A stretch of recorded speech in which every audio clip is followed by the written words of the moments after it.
Hello and welcome back to Paint with Sucharita. Today's video is perfect for absolute beginners who want to try oil pastel painting. I'm using Canson sketch paper and a variety of oil pastels like Mungyo, Mont marte, Camel artist grade and Sennelier. For the top layer, I have mainly used Sennelier, the creamiest oil pastels available. I have started with the green chili, and for this I have used black, sap green and hooker's green for the darker areas, and olive green, yellow green and sometimes lemon yellow for the lighter areas. For the highlights, I have used white.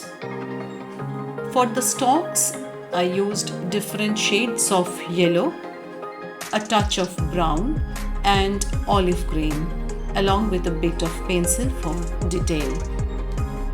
When selecting the colors, it's very important to carefully observe your reference image to identify the variety of shades.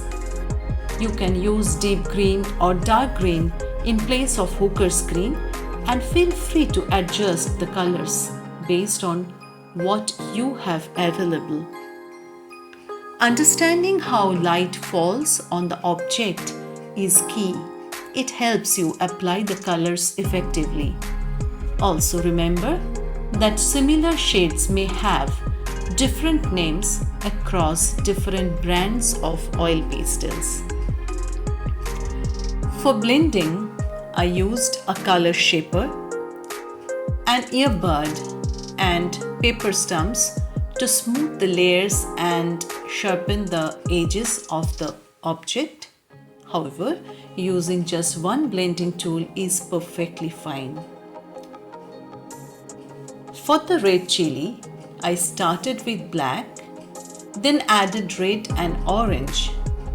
For the lighter tones, I used a bit of chrome yellow and again white for the highlights.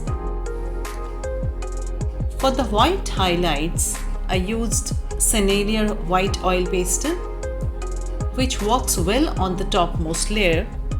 If you are using student grade oil pastels, you can apply white in the base layer, and then after adding your green and red tones, use a scraping tool to reveal the white underneath for highlights. I have demonstrated this technique in several of my still life tutorials, and one such example is my apple coloring tutorial linked in the description below. I hope you enjoy watching this simple and easy oil pastel tutorial. If you do, please consider subscribing, give it a thumbs up and share it with your friends. Thank you.